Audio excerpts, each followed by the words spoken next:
하나님 아버지 은혜를 감사합니다. 거룩하고 복된 주일 맞이하여 하나님 앞에 먼저 기도로 시작합니다. 오늘도 우리와 함께하여 주셔서 오늘 하나님 앞에서 영과 진리로 예배하게 하옵소서. 예수님 이름으로 기도드립니다. 아멘. 찬송가 445장 하나님께 찬양드립니다. 대산을 넘어 험곡에 가도 빛 가운데로 걸어가면 주께서 항상 지키시기로 약속한 말씀 변치 않네. 하늘의 영광 나의 맘속에 차고도 넘쳐 할렐루야를 힘차게 불러 영원히 주를 찬양하리.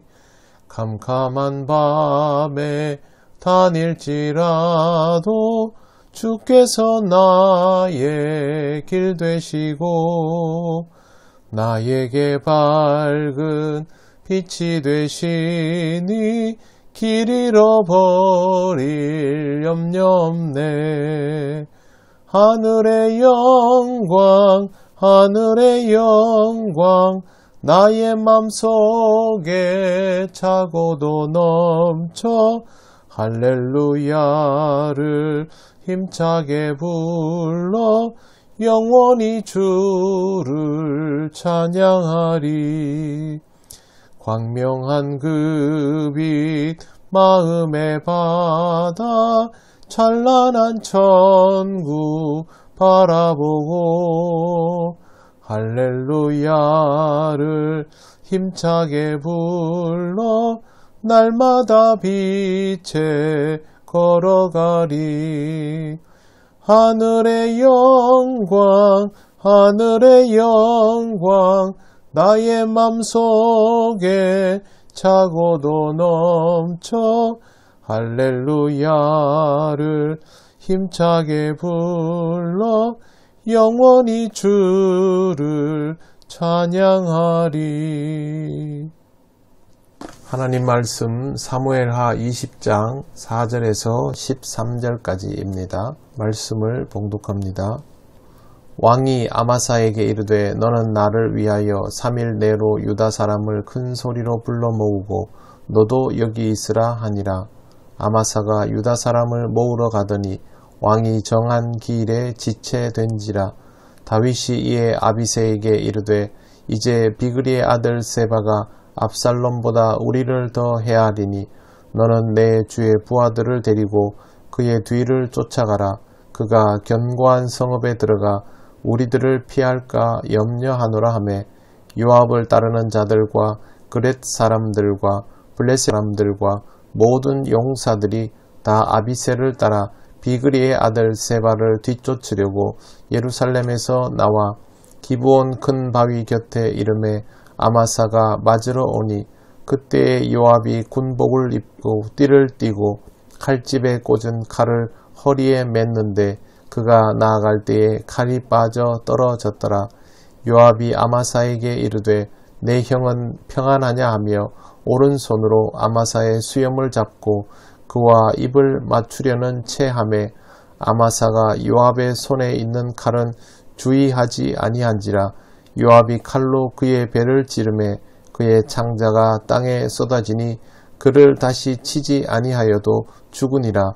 요압과 그의 동생 아비새가 비그리의 아들 세바를 뒤쫓을세 요압의 청년 중 하나가 아마사 곁에 서서 이르되 요압을 좋아하는 자가 누구이며 요압을 따라 다윗을 위하는 자는 누구냐 하니 아마사가 길 가운데 피 속에 놓여 있는지라. 그 청년이 모든 백성이 서 있는 것을 보고 아마사를 큰 길에서부터 밭으로 옮겼으나 거기에 이르는 자도 다 멈추어 서는 것을 보고 옷을 그 위에 덮으니라. 아마사를 큰 길에서 옮겨가매 사람들이 다 요압을 따라 비그리의 아들 세바를 뒤쫓아가니라. 아멘.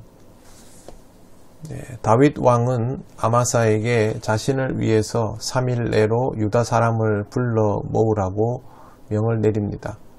지금 이스라엘 지파들은 사실상 다윗에 대한 지지를 철회하고 자기들의 장막으로 돌아가 버린 상태입니다. 그렇다면 다윗이 기댈 곳은 유다 지파뿐이죠. 그래서 아마사에게 이렇게 명을 내린 것입니다. 물론 이렇게 한다고 해서 금방 소집이 되는 것은 아닙니다. 명을 따랐음에도 불구하고 이 일은 지체가 되었습니다. 다윗은 좌불안석이었습니다. 단번에 이스라엘 10지파가 흩어져 버렸기 때문에 세바가 마음에 걸린 것이죠. 그래서 아비새에게 비글의 아들 세바가 압살롬보다 우리를 더 해할 것이니 부하들을 데리고 뒤를 쫓으라 명합니다. 만약 세바가 어떤 성에 들어가 자리를 잡고 앉으면 더 큰일이기 때문입니다. 요압을 따르는 자들과 그렛 사람들, 블렛 사람들과 모든 용사들이 아비새를 따릅니다. 비글의 아들 세바를 추격하기 위해서 예루살렘에서 출발했습니다. 기브온 큰 바위 곁에 이르렀을 때 아마사가 마중을 나왔습니다. 군대를 소집했죠. 민병대를 소집했던 아마사는 다윗의 조카이지만 스루야의 아들과는 다른 부류입니다. 압살롬이 왕위를 찬탈했을 때 압살롬은 아마사를 군대 장관으로 임명했습니다. 이 상태에서 압살롬이 죽으니 그는 사실상 반역자의 한 사람으로 분류되어야 하는데 다윗은 그를 용서해 주었고 너무도 세력이 강한 요압 형제들이지요. 요압을 저지하는 용도로 사용하려고 그를 군대 통솔자로 세웁니다. 사실 요압은 지금까지 여러 번 선을 넘었습니다. 다윗의 지시를 어긴 것이 성경에서 나온 것만도 여러 번인데 그것이 항상 결정적인 순간에 행해졌다는 것이 문제입니다. 사실상 다윗이 아니라 요압이 통치자인 것처럼 행동한 것입니다. 압살롬의 죽음이 결정적이었죠.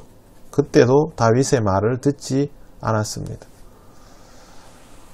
바로 그 아마사가 다윗의 유다 군대를 열심히 소집하고 세바를 잡으러 가는 아비새 부대를 마중 나왔는데 그때 요압이 군복을 입고 띠를 띠고 칼집에 꽂은 칼을 허리에 매서 가는데 칼이 쑥 빠져버립니다. 칼은 그렇게 쑥 빠지면 안 되는 물건이죠. 덕분에 비무장인 것처럼 보이고 그렇게 해서 요압은 아마사에게 내 형은 평안하냐 하며 인사를 합니다. 근데 동작이 좀 특이합니다. 오른손으로 아마사의 수염을 잡고 입을 맞추려는 그런 모습입니다. 지금도 그렇지만 이스라엘 사람들은 수염을 기릅니다. 당시에는 수염이 길었고 이것은 그들이 입맞춤할 때는 걸리적거리는 요소가 돼서 보통 수염을 한 손으로 이렇게 밀어 제치면서 인사를 하는데 이런 동작을 하면서 요압이 아마사의 수염을 이렇게 약간 잡아채는 형태가 된 것이죠. 이 두 사람은 오랜 전투 경험 있는 무인들이라서 경계를 쉽게 풀지 않는 사람입니다만 요압이 차고 있던 칼이 땅에 떨어졌기 때문에 그 상태에서 인사를 하는 것에 대해서는 경계하지 않았을 겁니다. 아마사는 요압이 수염을 이렇게 당기는데 그대로 응해 주었습니다. 그때 아마사는 요압의 손에 칼이 있다는 것을 주의하여 보지 못했습니다. 요압이 그 칼로 이 고개를 숙이게 만든 아마사의 배를 찔렀는데 창자가 땅에 쏟아지면서 즉사했다고 되어 있습니다. 그냥 칼로 찌르면 창자가 절대 쏟아지지 않습니다. 보통 영화나 이런 데서 여러분 잔인한 장면 볼 때 보면 창자가 쏟아지려면 칼을 찔러 가지고 막 휘저어야 됩니다. 아주 잔인하게 죽였다는 것이죠. 그렇게 해서 다윗이 세운 아마사는 죽고 맙니다. 그리고는 태연하게 아비새와 함께 요압은 비그리의 아들 세바를 다시 추격합니다. 요압은 다시 한번 다윗의 의도를 비웃기라도 하듯이 무력화시켜 버린 것입니다. 이걸 보면 요압이 사실상 당시 군부를 장악한 실세인 것을 알 수 있습니다. 그걸 또 잘 볼 수 있는 구절이 11절입니다. 요압의 청년 중 하나가 아마사 곁에 서서 이르되 요압을 좋아하는 자가 누구이며 요압을 따라 다윗을 위하는 자는 누구냐 하니 직역하면 요압을 좋아하는 자는 누구든지 요압을 따라 다윗을 위하는 자다라는 말입니다.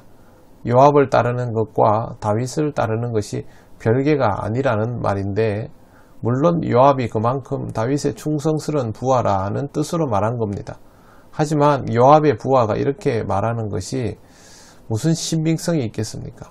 이것도 의도적인 것일 수 있죠. 교묘하게 칼을 떨어뜨려서 아마사를 방심시켜 놓고 숨겨둔 칼로 아마사를 즉사시킬 만큼 용이 주도한 요압이 이 정도 계획을 짜는 것은 식은 죽먹기입니다. 12절을 보면 아마사가 길 한가운데서 죽임을 당하고 피범벅이 되어 널브러져 있는 것을 볼 수 있습니다.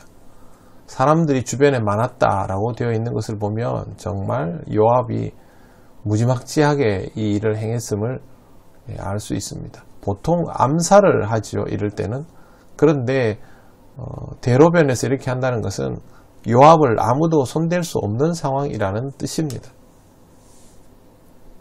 그만큼 요압의 행보는 거침이 없었던 것이죠. 다윗이 자신을 위하여 시도하던 모든 것들은 이처럼 하나하나 무너지고 있습니다. 다윗은 지금 통치 상황이 매우 위기인데 자기 측근들조차도 다윗의 말을 듣지 않는 것이죠. 왜 이렇게 다윗의 의도는 다 무너지는 것일까요? 하나님은 다윗에게 이런 식의 만족감은 주시지를 않는 것입니다. 정말 그럴까요? 틀림없습니다. 다윗은 하나님이 인도하셔서 오늘의 이런 사람입니다. 그렇다면 하나님은 늘 다윗에게 작용하시죠. 그러니까 지금 이것도 하나님이 막으시는 것이 틀림없습니다. 하나님의 종이 가야 할 길은 하나님이 결정하십니다. 요압이 잘했다는 것이 아닙니다. 하나님은 누구를 들어서도 일하시기 때문에 다윗은 자신의 의도가 막힐 때마다 하나님이 원하시는 것이 무엇인지를 알아야 하고 깨달아야 합니다. 그래야 점점 하나님께 맞추어져 가는 사람이 되는 것이죠.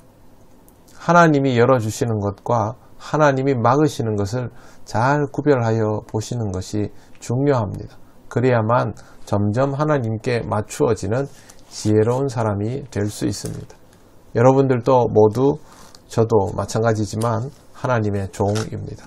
그러므로 여러분들의 삶이 하나님의 의도에 점점 맞추어져 가게 되시기를 바랍니다. 그것이 하나님 앞에서 가장 복되게 사는 방법입니다. 기도드리겠습니다. 하나님 은혜를 감사합니다. 오늘 또 다윗을 보면서 우리가 어떻게 살아야 하는지를 깨닫게 하시니 감사합니다. 하나님께 맞출 수밖에 없는 것이 우리임을 잊지 않게 하시고 늘 하나님께서 원하시는 것과 원치 않는 것을 잘 구별하는 지혜로운 삶이 되게 하여 주옵소서. 오늘도 모든 것을 주님께 맡기오며 예수님 이름으로 기도드립니다. 아멘. 하늘에 계신 우리 아버지, 아버지의 이름을 거룩하게 하시며 아버지의 나라가 오게 하시며 아버지의 뜻이 하늘에서와 같이 땅에서도 이루어지게 하소서. 오늘 우리에게 일용할 양식을 주시고 우리가 우리에게 잘못한 사람을 용서하여 준 것 같이 우리 죄를 용서하여 주시고 우리를 시험에 빠지지 않게 하시고 악에서 구하소서. 나라와 권능과 영광이 영원히 아버지의 것입니다. 아멘.